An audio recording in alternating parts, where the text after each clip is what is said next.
I've done my fair share of urban exploration, but nothing has ever shaken me quite like what happened last fall. There's an abandoned shopping mall about 30 minutes from where I live.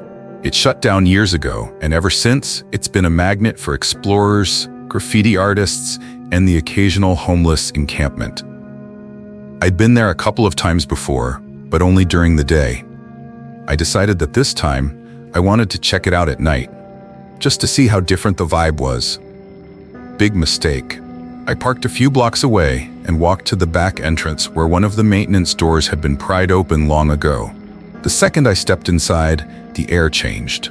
During the day, the place felt eerie but manageable.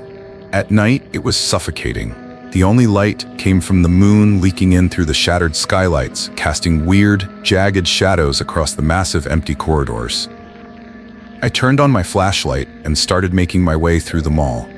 Most of the storefronts were empty, just vacant spaces littered with debris. Some still had old mannequins inside, their plastic faces cracked and warped with time. I passed the food court, where rusted tables and chairs sat covered in dust, and eventually made my way toward the old department store at the far end of the mall. That's when I first noticed something was off. I swear I heard movement. Not loud, not obvious, just the faintest shuffle of feet somewhere in the distance. I turned my flashlight toward the sound, but there was nothing, just endless darkness stretching down the corridor. I kept moving. The department store entrance was wide open. Most of the shelves were gone, leaving only scattered clothing racks and broken fixtures. As I stepped further inside, my foot crunched on something. I looked down and saw a pile of bones, small ones. At first, I thought they were fake, some old Halloween decoration left behind. But when I crouched down for a closer look, I saw tiny teeth in one of the skulls. These were real, probably animal bones, but still. That's when I heard the sound again, closer this time. I swung my flashlight toward the entrance, expecting to see someone standing there. But again, nothing. I exhaled sharply, trying to shake the creeping unease that was curling around my spine. This place was getting to me. I decided I'd seen enough. I turned to leave, but just as I stepped back into the main mall corridor, something stopped me in my tracks. A mannequin, standing in the middle of the hallway. But that wasn't right. There hadn't been a mannequin here when I walked in. I lifted my flashlight, and my stomach twisted into knots. It wasn't a mannequin, it was a person. A woman standing perfectly still, her head tilted at an unnatural angle. Her clothes were torn and filthy, and her skin looked stretched too tight over her bones. She was facing me, but her eyes weren't visible, just dark, sunken hollows. For a moment, we both just stood there, neither of us moving. Then she smiled. It was slow and deliberate, her lips peeling back to reveal teeth that were jagged and yellow. And then she took a step toward me. I stumbled backward, nearly dropping my flashlight. My brain screamed at me to run, but my body was frozen. She took another step, then another, her bare feet completely silent against the tile floor. That's when I noticed something else. There were more of them. Shadowy figures stepping out from the darkened storefronts, emerging from the shadows like they'd been waiting. I didn't stick around to count how many. I bolted. I sprinted down the corridor, my flashlight beam bouncing wildly as I ran. I could hear them moving behind me, their footsteps soft but fast, closing the distance. I reached the maintenance door and practically threw myself outside, my breath coming in ragged gasps. I didn't stop running until I reached my car. I locked the doors, my hands trembling as I fumbled with the keys. My headlights flashed on, illuminating the empty street. I half expected to see one of them standing at the edge of the mall, watching me. But there was nothing. I didn't sleep that night. I don't know who or what I saw in that mall. Maybe they were squatters. Maybe they were something worse. All I know is that I won't be going back to find out. I've always been fascinated by abandoned places. There's something about stepping into a building that time has forgotten, like walking into a different world, untouched for years. But there are some places that are abandoned for a reason. Last summer, my cousin Jake and I decided to explore an old mining town deep in the mountains.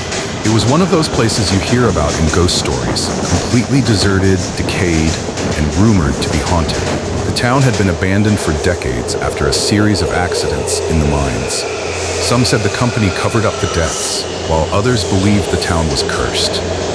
We left late in the afternoon, driving for hours up winding mountain roads. The sun was setting by the time we arrived, casting an eerie glow over the crumbling buildings. The town was a ghost of its former self. Boarded up windows, rusted out cars, and a general sense of unease. We parked just outside the town and grabbed our flashlights. Jake had brought along an old camera, hoping to capture something creepy. We started with the main street, checking out the empty storefronts. There was a general store, a post office, and even an old saloon, its sign barely hanging on by a nail. It felt like stepping into a time capsule. As we walked, the wind howled through the empty streets, making the old wooden buildings groan. It was unsettling, but we were too excited to care. That changed when we heard the first sound, a faint, distant whistle. It was high-pitched, like someone trying to get our attention. Jake and I froze, shining our flashlights in every direction, but there was no one. "Probably just the wind," Jake muttered, though he didn't sound convinced. We pressed on, making our way toward the entrance of the abandoned mine at the edge of town. The entrance was chained off, but there was a large gap where someone had clearly broken through. Something about the gaping hole in the rock sent a chill down my spine. That's when we heard it again, the whistle. Only this time it was much closer. We spun around, our flashlights darting across the buildings. Then, something moved in the shadows. A figure, standing at the far end of the street, just beyond the reach of our lights. "Hello?" I called out, my voice shaky. The figure didn't respond. It just stood there, unmoving. Jake whispered, "Let's go." "Now." We turned and hurried back the way we came, but as we did, we heard the unmistakable sound of footsteps. Slow, deliberate footsteps. Someone, or something, was following us. I made the mistake of looking back. The figure was gone. But before I could even process that, something clattered loudly behind us, like a metal pipe being dropped. We both broke into a sprint, weaving between buildings, trying to find our way back to the car. But the town suddenly felt like a maze, twisting in on itself. Then, the worst thing happened. The whistle came again. But this time, it wasn't distant. It was right next to me. I spun around and caught the briefest glimpse of something. A gaunt face, hollow eyes, before my flashlight flickered and died. I screamed. Jake grabbed my arm and dragged me forward, neither of us stopping until we burst through the tree line where we had parked. We didn't even look back as we jumped into the car and floored it down the dirt road. For the first few miles, we didn't say a word. My hands were still shaking. Jake finally broke the silence. "Did you see it?" I nodded, unable to speak. The rest of the ride was quiet. We made it home in one piece, but neither of us slept that night. A few days later, Jake developed the pictures from his camera. Most of them were normal, old buildings, dusty roads. But the last picture, the one he took right before we ran, it showed the mine entrance, and standing just inside the dark tunnel was the figure, watching us. That was the last time we ever went exploring abandoned places. Some places are meant to stay forgotten.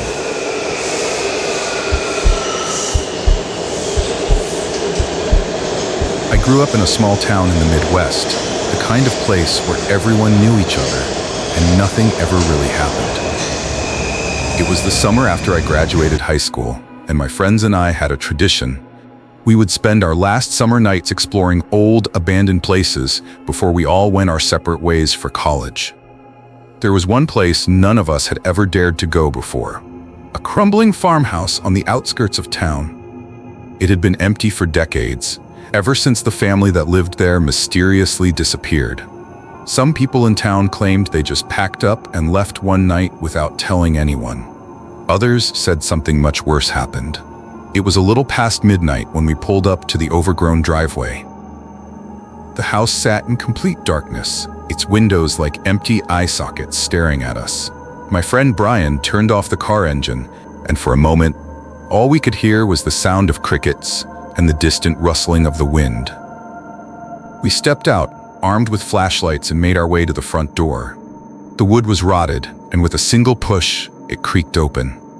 The air inside was thick, stale, and carried the faint scent of something I couldn't quite place. The house was exactly what you'd expect. Dust-covered furniture, old newspapers scattered across the floor, family photos still sitting on the mantel. It looked as if the family had just vanished one night, leaving everything behind. We split up, each of us wandering into different rooms. I found myself in what must have been the living room, flipping through a pile of letters on an old wooden desk. They were all addressed to someone named Eleanor, and they spoke of strange things. Warnings to leave, threats from someone who never signed their name. The final letter sent a chill down my spine. "It's too late now. You should have listened. You'll never leave." Before I could process what I was reading, Brian called out from the kitchen. "Guys, come look at this." We all gathered around him as he pointed to the door leading to the basement. Unlike everything else in the house, this door had been reinforced with thick wooden planks nailed across it, as if someone desperately wanted to keep whatever was inside from getting out. "Should we open it?" my friend Jason asked, half joking but half serious. Before we could decide, a loud thump echoed from the other side of the door. We all froze. Another thump. This time, it was harder, more deliberate. Then, the doorknob started rattling, shaking violently as if someone was trying to get out. "Let's go," I whispered, backing away. Brian, however, was already reaching for the hammer in his backpack. Before we could stop him, he pried one of the wooden planks loose. The moment he did, all the noise stopped. We stared at each other, unsure what to do next. The silence was somehow worse than the pounding. I could hear my own heartbeat thudding in my ears. Then, something scraped against the inside of the door. Slowly, impossibly, the planks still nailed in place began to bend outward. That was enough for us. We bolted. We ran through the house, stumbling over furniture in our panic, shoving past one another to get to the door. I didn't even look back.